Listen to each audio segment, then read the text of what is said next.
Just finished reading Song of Solomon, and I feel like I need to call Toni Morrison up because I have questions. Like, I'm on YouTube right now, literally like looking for videos of Toni Morrison. Let me show y'all what I'm doing. Only talking about Song of Solomon because like I just watched this one, and I've seen that one so many times.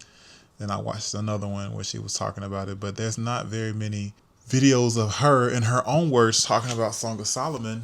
And I have so many questions and thoughts. First of all, this is my number one Toni Morrison novel now. This is just like it's everything. It's everything. But I'm gonna turn to Morrison for my questions about Song of Solomon because there is a chapter on here about Song of Solomon.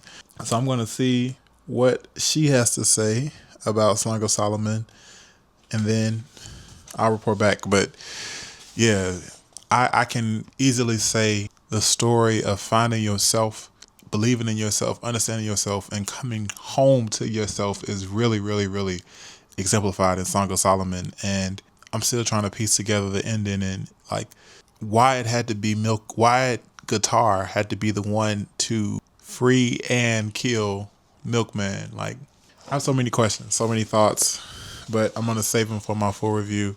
But right now, I'm just like, yeah, those are my initial thoughts. And I also will just say how funny, witty, and thoughtful I thought this book was. This book is really freaking funny. Like, I found myself like LOL laughing at this book so many times.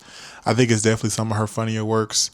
The wit in it is unmatched. Also, though, the journey, the physical journey of Milkman going to the north and then coming back to the south, or going to the south and coming back to the north, and the way that he changes, literally, he changed throughout the book as he was traveling from the north to the south. Like, he became someone else. I thought that was an amazing, it's like an ode to Tony in that pen game, man.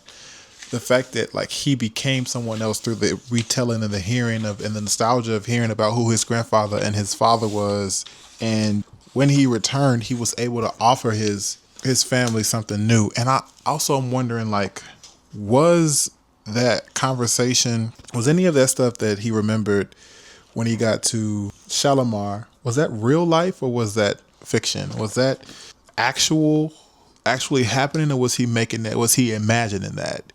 So I don't know. I have so many thoughts and questions. My book club is meeting to talk about it. I'm excited to talk about it. But yeah, this book was everything.